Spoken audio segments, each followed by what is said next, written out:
Hello everyone, welcome to Accounts. If you're new in the channel, please just help us subscribe and do not forget to click the notification bell so as to be notified whenever I drop a YouTube video. Here you're watching Economics by Ngum, and on the screen you can find my contact. Should in case there's a problem, should in case there was a worry, you always get to me there. I'm going to orientate you guys on walking through GCE writing. Yes, you are going to be writing a public examination. There are things that you should do and there are things that you should not do. This will apply to all your subjects and particularly to economics.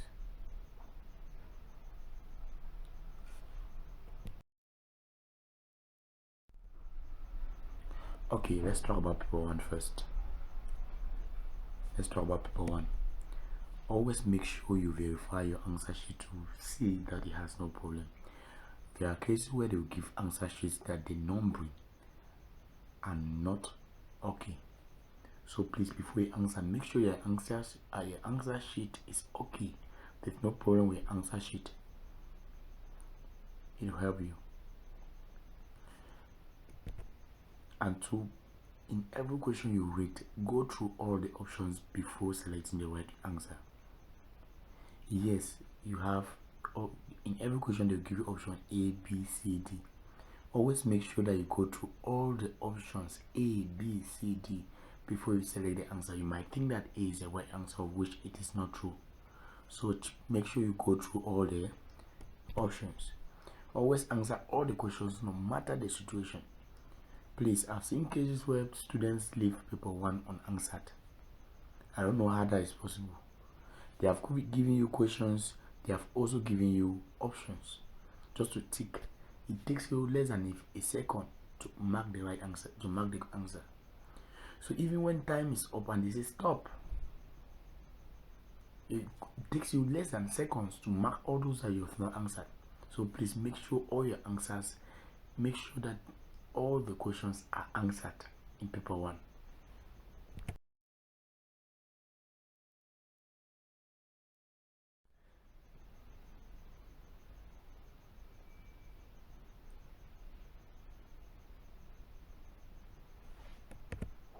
Okay, let's talk about paper 2. Tips in answering advanced level essay questions in economics. Once given paper 2 or paper 3, take your time, like 10 minutes, examine the questions. Take your time and examine the questions. Go through all the questions and carefully select the favorable ones for you. Yes, you'll be given option, you will say you answer either 5 or 3 as a case of paper 3.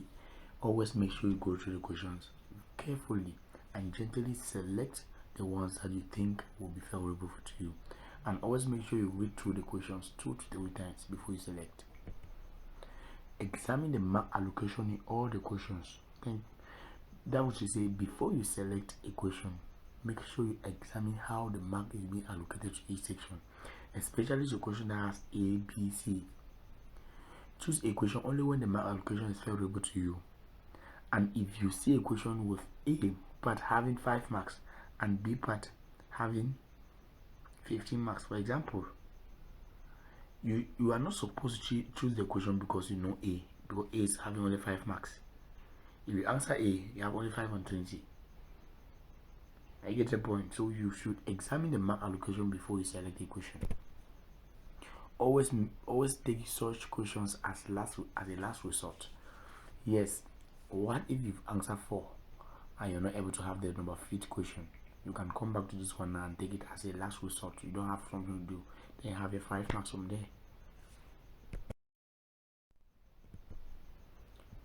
In your introduction should fall in the first paragraph and should range between 4 to 6 lines and not more than 7 lines. Please avoid long introduction. Make it straight to the point, concise. Always make sure you define a keyword in the question and some additional statements where applicable. Yes, in your introduction, make sure you define a keyword and make some additional statements if necessary. And your linking statement to the first part of the question should fall in your introduction. That's after introduction, it should follow by a linking statement. Don't take a new paragraph. Yes, don't take a new paragraph. When we talk about linking statement, there are things like the following are the factors that determine the supply, or the determinants of supply are given as. There's no fixed way of stating a linking statement. Always make sure that you link introduction to the first part in an essay question. Then first part of the question, you should, if you are required to give points, go straight to your point. Stating each point on its own paragraph. Always use linking words like firstly, also to continue, more so, in continuation and the rest. And it should always be separated with a comma. Your point should always be in a statement form. See example below. Okay, when you have, in fact, from your introduction, the next paragraph is your first point, and you should use a linking statement like firstly, comma. Okay, let's look at an example. Also, comma, that's an example of a linking. Also, comma, another factor that determines supply is indirect taxation and subsidies. Yeah, full stop. Then you start your explanation from there. It makes it more beautiful. And in every point you state, you see my paragraph, right? My paragraph is well indented. Indent your paragraph also.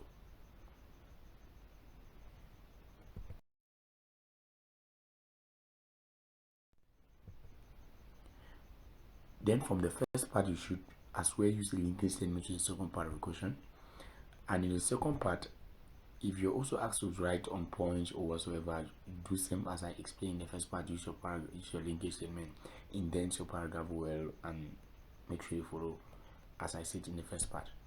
And in your conclusion depends on the nature of your questions. Yes.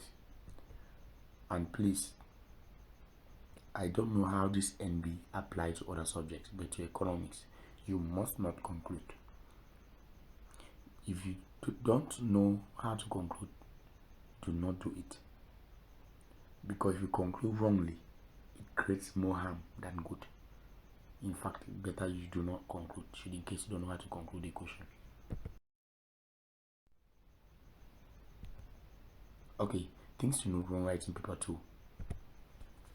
When you're writing paper 2, avoid using words like or statements that will bring thoughts and questions in the examiner's mind. What do I mean? Please, these people do not reason for you. Tell them what they are supposed to hear.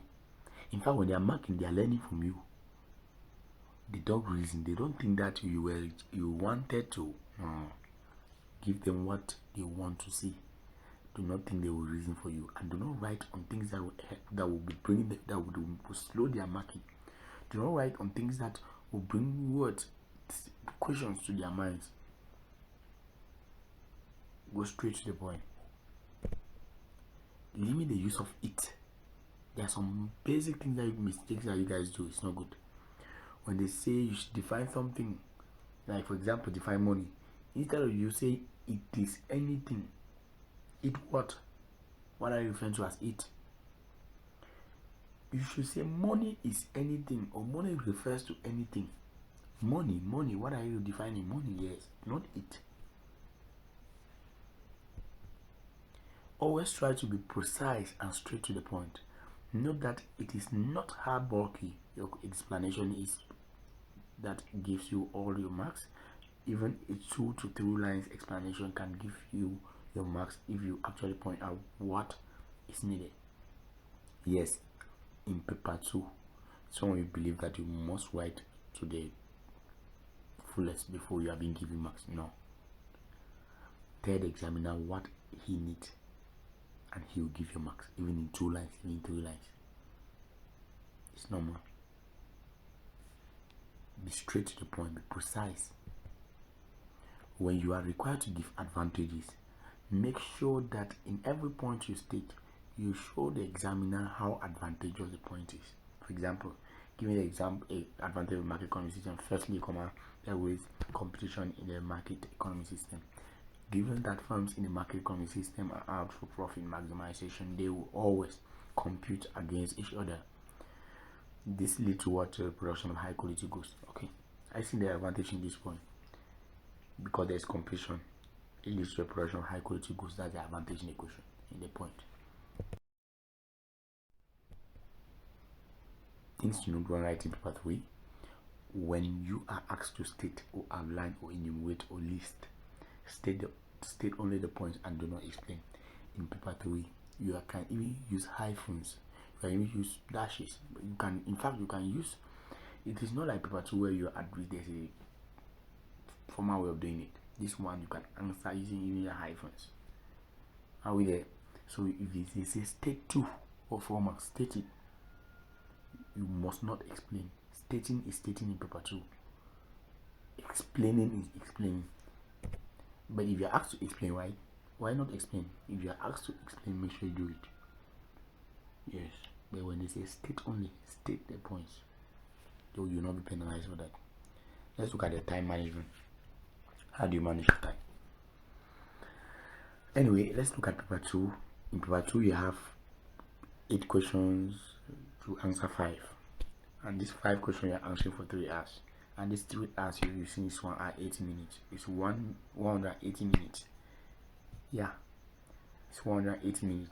So you must not spend more than 36 minutes in a question. But if you spend more than 36 minutes, because there will always be questions that are difficult for you that you can take more than 30 minutes, and there will also be others that you cannot spend up to. So always try to recover the time or to cover up when you spend more than. So you in paper 1 you'll be given 50 MCQs, and you are answering all, and those MCQs you're answering for a period of 1 hour 30 minutes. You must not spend more than 2 minutes in a question. Yes, that's paper 1.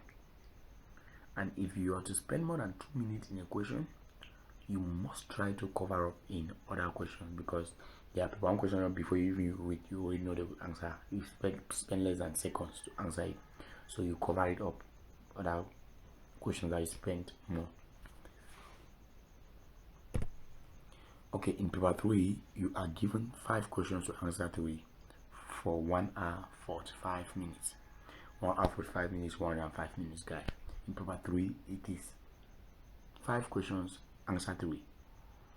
And ensure that you don't take more than 35 minutes in a question, but cover it up if you go otherwise in a question. Yes, always try to make sure that you don't exceed 35 minutes. But anyway, thank you very much for watching the video today. And please, if you have not seen, go to this very YouTube channel. You will see all the possible questions that can come under money and banking. See all the possible questions that can come under tier of income, distribution, and many other videos. I'm emphasizing this one because they might help you a lot. Guys, thanks for watching, and please don't forget to subscribe, click the notification bell, and like, share with your friends. Help somebody to help another. Thank you guys. See you in the next video.